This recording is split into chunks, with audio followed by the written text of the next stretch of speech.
কালকে আমাদের আউটলেটে ক্রিসমাস ডে সেলিব্রেট হয়েছে। আমরা আউটলেটটাকে সুন্দর করে সাজিয়েছিলাম ক্রিসমাসের জন্য। আর সেই সাথে কালকে একটা ফান অ্যাক্টিভিটি অর্গানাইজ করেছিলাম, সেটা হচ্ছে সিক্রেট স্যান্টা। আমরা সবাই সবার জন্য একটা করে গিফট এনেছিলাম।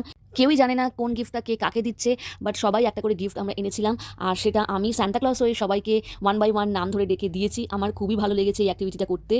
প্রত্যেকে আশা করি গিফট পেয়ে খুবই খুশি হয়েছে। সবার মুখে এই হাসিটা দেখে খুবই ভালো লেগেছে। হয়তো খুব কস্টলি গিফট নয়, খুবই ছোট সামান্য গিফট, কিন্তু এতেই সবাই এত খুশি হয়েছে, এত আমরা এনজয় করেছি।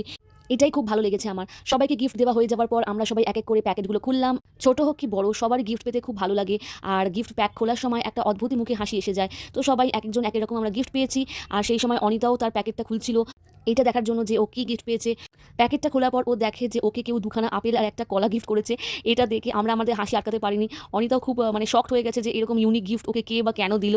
আমরা সবাই এটা দেখে হাসতে হাসতে পাগল হয়ে গেছি কালকে। তারপর আমি অ্যাজ ইউজুয়াল বাড়ির দিকে রওনা দিয়ে রাস্তা দিয়ে আসার সময় আমি এত বড় জ্যামে পড়েছিলাম যে কি বলবো।